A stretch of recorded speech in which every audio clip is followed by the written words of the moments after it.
रीना चौबे जिंदाबाद जिंदाबाद जिंदाबाद, रीना चौबे जिंदाबाद जिंदाबाद जिंदाबाद, नवीन भैया जिंदाबाद जिंदाबाद जिंदाबाद, नवीन भैया जिंदाबाद जिंदाबाद जिंदाबाद।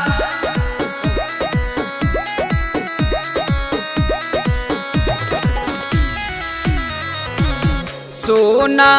ए भैया भाभी, सुना ए चाचा चाची, करी है विकास सगरो, रही न कमावा बाकी, परतानी पैया राउर अपना भुलावे के बाटे, रीना चौबे के जीतावे के बाटे, विजयी बनावे के बाटे, समिति बनावे के बाटे, तख्त बदल देंगे, ताज बदल देंगे,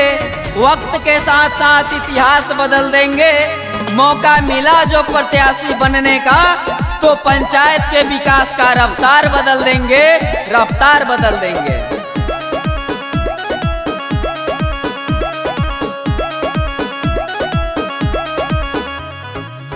भूलिया ना चाची नवीन सब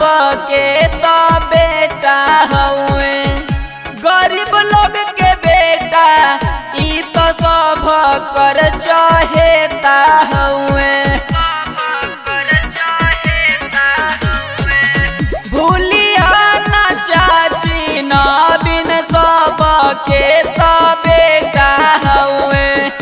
गरीब लोग के बेटा ई तो सब कर चहेता हुए, करी है विकास अब की विजयी बनावे के बाटे, नवीन भैया के जीतावे के बाटे, विजयी बनावे के बाटे,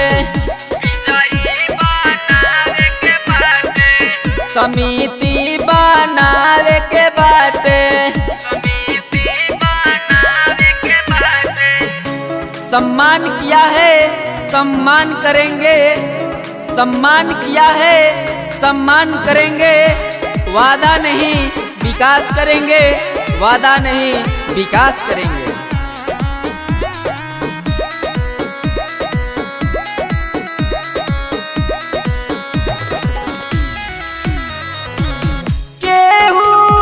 झांसा में नयब की बेरी आवे के बा, के तात पंचायत से दीदी रीना के जीतावे के बा, केहू के झांसा में नयब की बेरी आवे के बा, के तात पंचायत से दीदी के जीतावे के बा,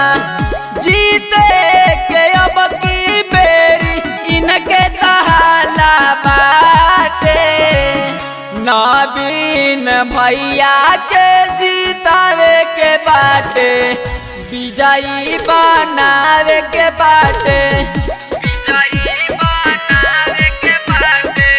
समिति बनावे के